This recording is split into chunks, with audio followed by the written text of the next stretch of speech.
புலம்பெயர் தொழிலாளிக்கு பீகார் அல்லது வேறு மாநிலத்தில் வீடு உள்ளது என்றால் அவர் எப்படி தமிழ்நாட்டில் வாக்காளராக பதிவு செய்ய முடியும் என முன்னாள் மத்திய அமைச்சர் ப. சிதம்பரம் கேள்வி எழுப்பினார்.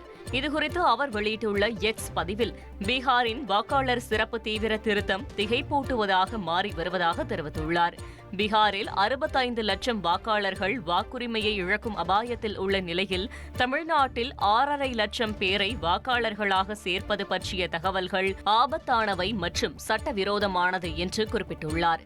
வாக்காளராக பதிவு செய்ய ஒருவருக்கு நிலையான மற்றும் நிரந்தர சட்டப்பூர்வ வீடு இருக்க வேண்டும். புலம்பெயர் தொழிலாளிக்கு பீகார் அல்லது வேறு மாநிலத்தில் அத்தகைய வீடு உள்ளது என்றால் அவர் எப்படி தமிழ்நாட்டில் வாக்காளராக பதிவு செய்ய முடியும் என்றும் வினவியுள்ளார்.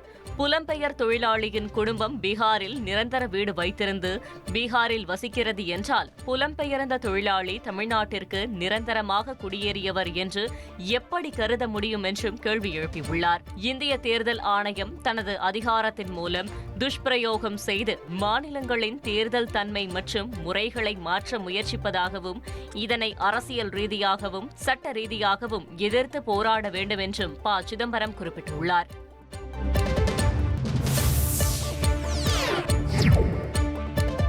தமிழக வாக்காளர் பட்டியலில் பீகாரைச் சேர்ந்த 6.5 லட்சம் வாக்காளர்கள் சேர்க்கப்படுவார்கள் என்ற குற்றச்சாட்டுக்கு தேர்தல் ஆணையம் மறுப்பு தெரிவித்துள்ளது. வாக்காளர் பட்டியல் சிறப்பு திருத்தத்தில் பீகார் மாநிலத்தை சேர்ந்த 6.5 லட்சம் வாக்காளர்கள் பட்டியலிலிருந்து நீக்கப்பட்டுள்ள நிலையில் தமிழக வாக்காளர் பட்டியலில் சேர்க்கப்படும் அபாயம் இருப்பதாக எதிர்க்கட்சிகள் குற்றம் சாட்டி வருகின்றன.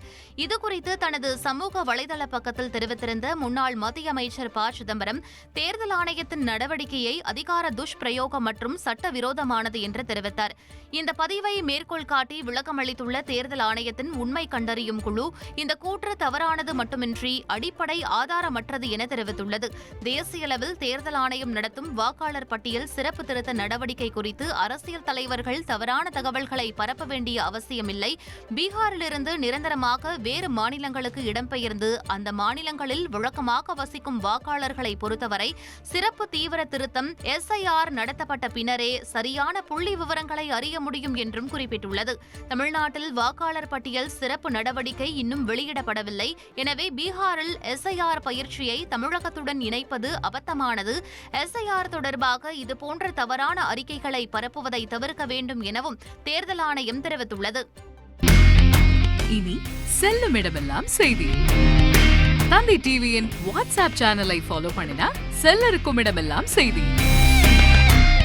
இதோ QR கோட் இப்பவே ஸ்கேன் பண்ணுங்க, ஃபாலோ பண்ணுங்க.